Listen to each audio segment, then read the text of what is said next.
Hello everyone, welcome to my YouTube channel commerce का सब कुछ। यहाँ पर आपको कॉमर्स से रिलेटेड सारी वीडियोस मिलेंगी। ये मेरा फर्स्ट वीडियो है। इसमें बहुत सारी गलतियाँ होंगी, मुझे नहीं पता कैसे वीडियोस बनाते हैं, तो आपको जो भी लगे आप कमेंट करके ज़रूर बताना वीडियो में। तो आज हम पढ़ेंगे एक्सटर्नल एनवायरनमेंट एनालिसिस। तो लेट्स स्टार्ट। एवरीवन, मैं हूँ नगमा और आज हम जानेंगे, सीखेंगे, पढ़ेंगे एक्सटर्नल एनवायरनमेंट एंड एंटरप्रेन्योरशिप के एक्सटर्नल एनवायरनमेंट एंटरप्रेन्योरशिप को कैसे इफेक्ट करता है हम जानेंगे।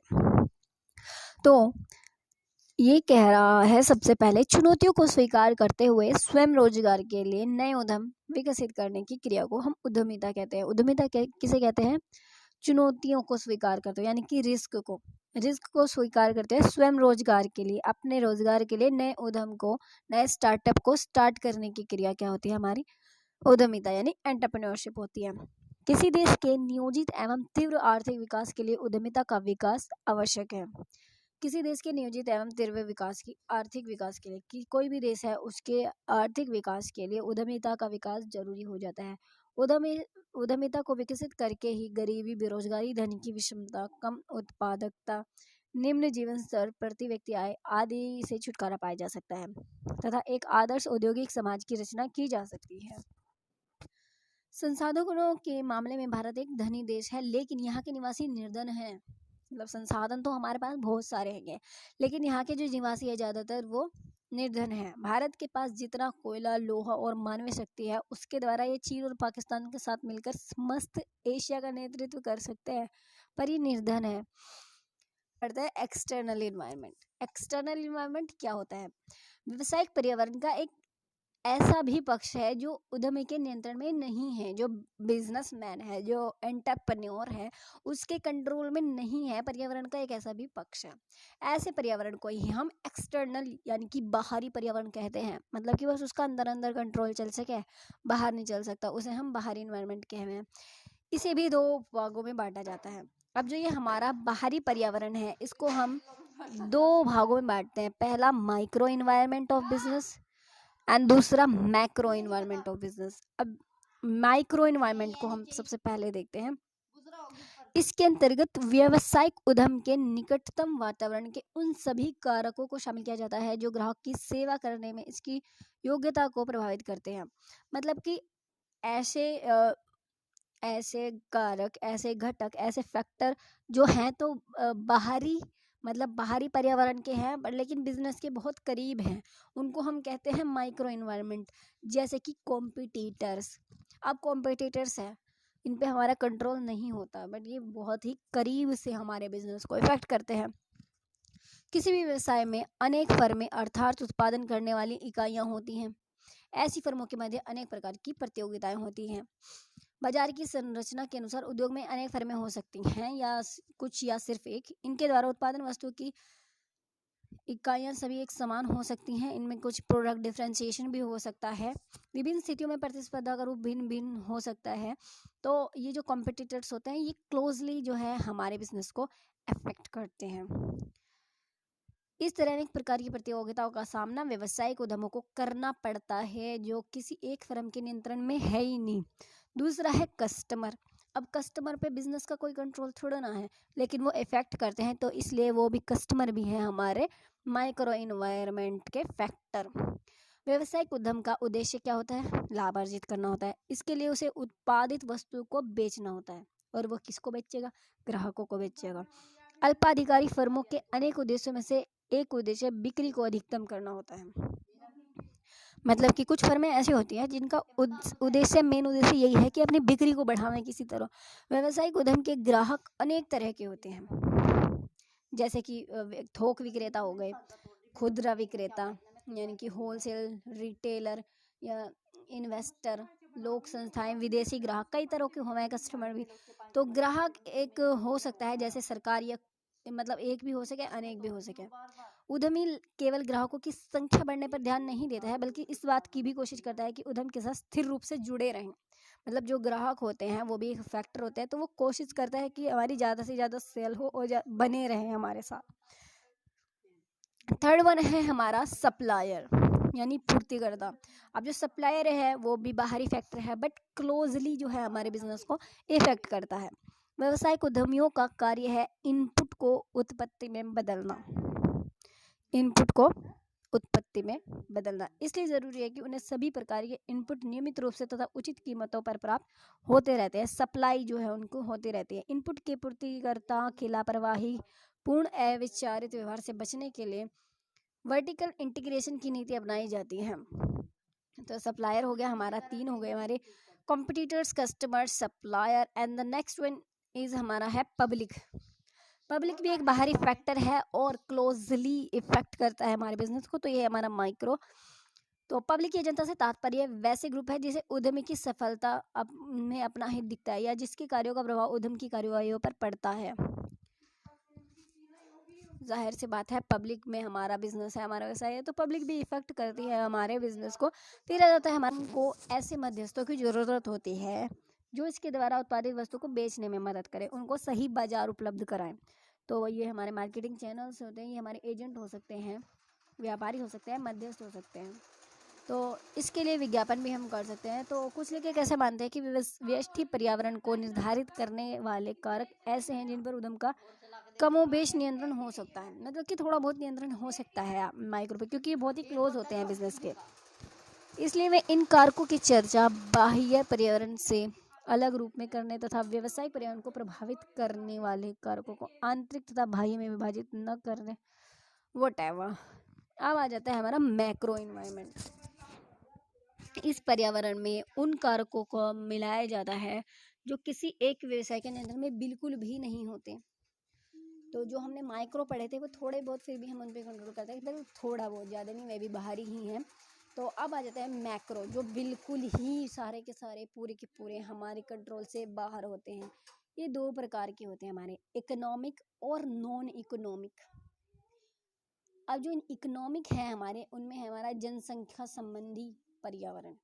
दूसरा है हमारा आर्थिक पर्यावरण यानी कि इकोनॉमिक पर्यावरण। थर्ड वन इज हमारा technical environment and international environment. और अनार्थिक पर्यावरण है हमारा सामाजिक, सांस्कृतिक परिदृश्य, राजनीतिक व कानूनी पर्यावरण और भौतिक पर्यावरण। इन सभी कारकों का मिला जुला विश्लेषण अब हो जाता है। विश्लेषण जो है वो इस प्रकार है। सबसे पहले हम पढ़ेंगे पॉपुलेशन इन्वायरमेंट, जनसंख्या संबंधी पर्यावरण। परम पर जनसंख्या का प्रभाव कई तरह से पड़ता है। जिस देश की जनसंख्या जितनी अधिक होगी उस देश में वस्तु के लिए बाजार उतना ही अधिक विशाल होगा। लेकिन जनसंख्या आकार ही सब कुछ नहीं है। आकार के साथ साथ जनसंख्या का शिक्षा का स्तर, प्रति व्यक्ति आय का स्तर, आय का वितरण, पुरुष महिला का प्रतिशत, उम्र के आधार पर जनसंख्या का वितरण आदि का भी प्रभाव पड़ता है। मतलब जरूरी नहीं है कि बहुत सारी जनसंख्या है तो बाजार भी बड़ा होगा। जब उनको नॉलेज ही नहीं होगी किसी चीज़ की, उनकी एजुकेशन का लेवल या फिर उनके आय का स्तर, उनके पास पैसे नहीं होंगे तो कहाँ से बाजार का स्तर बढ़ेगा। इनके अतिरिक्त जनसंख्या की वृद्धि दर, रोजगार का स्तर, बेरोजगारी की संख्या, इन सब का भी प्रभाव पड़ता है हमारे पॉपुलेशन इन्वायरमेंट पर। इसमें ही आ जाता है सॉरी हाँ, फिर आ जाता है हमारा फिजिकल एनवायरनमेंट, इनकी भौतिक पर्यावरण। एक महत्वपूर्ण अवधारणा यह है कि भौतिक पर्यावरण किसी देश के आर्थिक विकास का प्रमुख निर्धारक तत्व है। मतलब कि एक अवधारणा है, एक मान्यता है कि किसी देश का आर्थिक विकास जो है उसके भौतिक पर्यावरण पर डिपेंड करता है। भौतिक पर्यावरण में देश के प्राकृतिक साधन, उनके पास कितने प्रकार प्राकृतिक साधन है, उनका वितरण कैसे कर रहे हैं, भूमि की उपजाऊ शक्ति क्या है, जल, वायु, जंगल, पहाड़, खनिज, ये सब जो है हमारे भौतिक पर्यावरण में आते हैं। ध्यान से देखने पर पता चलता है कि विकासशील देश या तो उष्ण कटिबंध में है या अतिशील शीत जलवायु वाले क्षेत्र में। विकासशील जो है मतलब कि जो भी विकास कर रहे हैं धीरे धीरे। तो अति प्रश्न ये उठता है कि क्या आर्थिक विकास का प्रमुख निर्धारक भौतिक पर्यावरण है?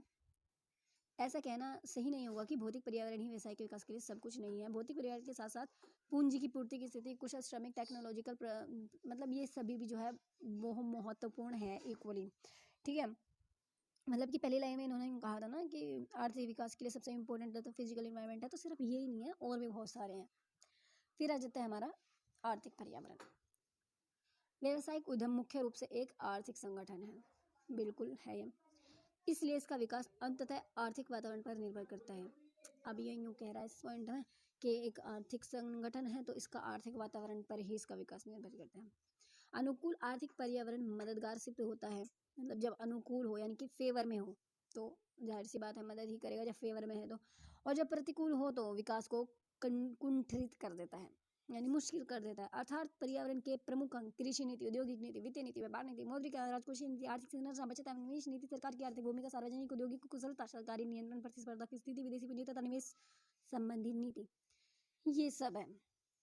तो स्पष्ट है कि आर्थिक पर्यावरण का अत्यंत विस्तृत है, बहुआयामी है। मतलब कि जो हमारा आर्थिक पर्यावरण है वो बहुत ज़्यादा विस्तृत है, बहुआयामी है तथा व्यवसाय के सभी पहलुओं से संबंध रखता है। अब आ जाता है हमारा सामाजिक सांस्कृतिक पर्यावरण, सोशियो कल्चरल इन्वायरमेंट। इसमें क्या होता है, समाज एक मानवीय संस्था है जिसके संबंध में उन सभी व्यक्तियों से है जो इसमें रहते हैं। सामाजिक पर्यावरण वस्तुतः निजी पर्यावरण का उल्टा है।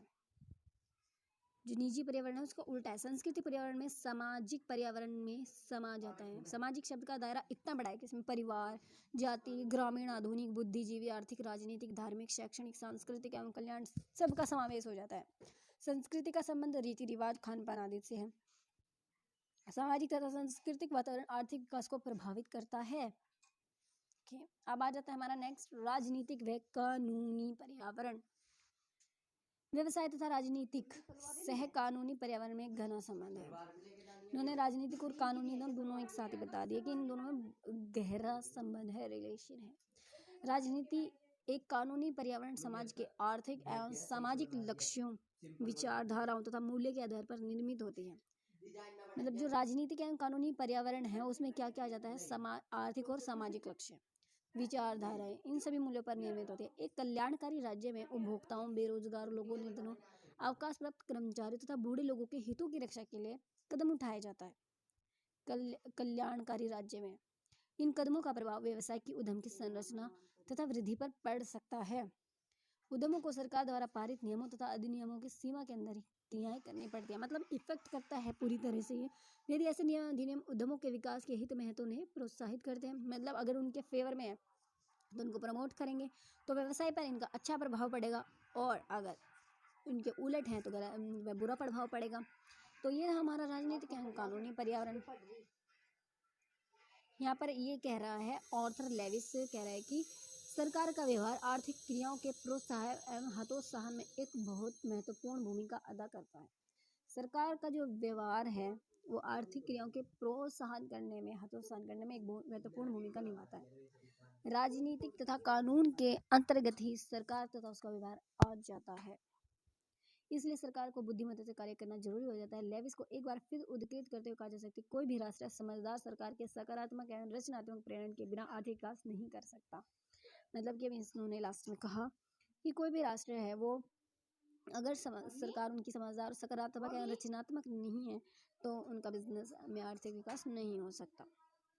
फिर आ जाता है हमारा टेक्नोलॉजिकल संबंधी पर्यावरण। आर्थिक विकास की गति में वृद्धि लाने के लिए पूंजी संचय के साथ साथ उन्नत तकनीकी का भी उपयोग जरूरी है। मतलब आर्थिक विकास में गति यानी कि स्पीड लाने के लिए पूंजी की आवश्यकता नहीं है, तकनीकी उपयोग भी जरूरी है। आपको ये वीडियो कैसी लगी मुझे कमेंट करके ज़रूर बताना, और वीडियो को लाइक भी करना, और अगर पसंद आई हो तो दोस्तों के साथ शेयर जरूर करना।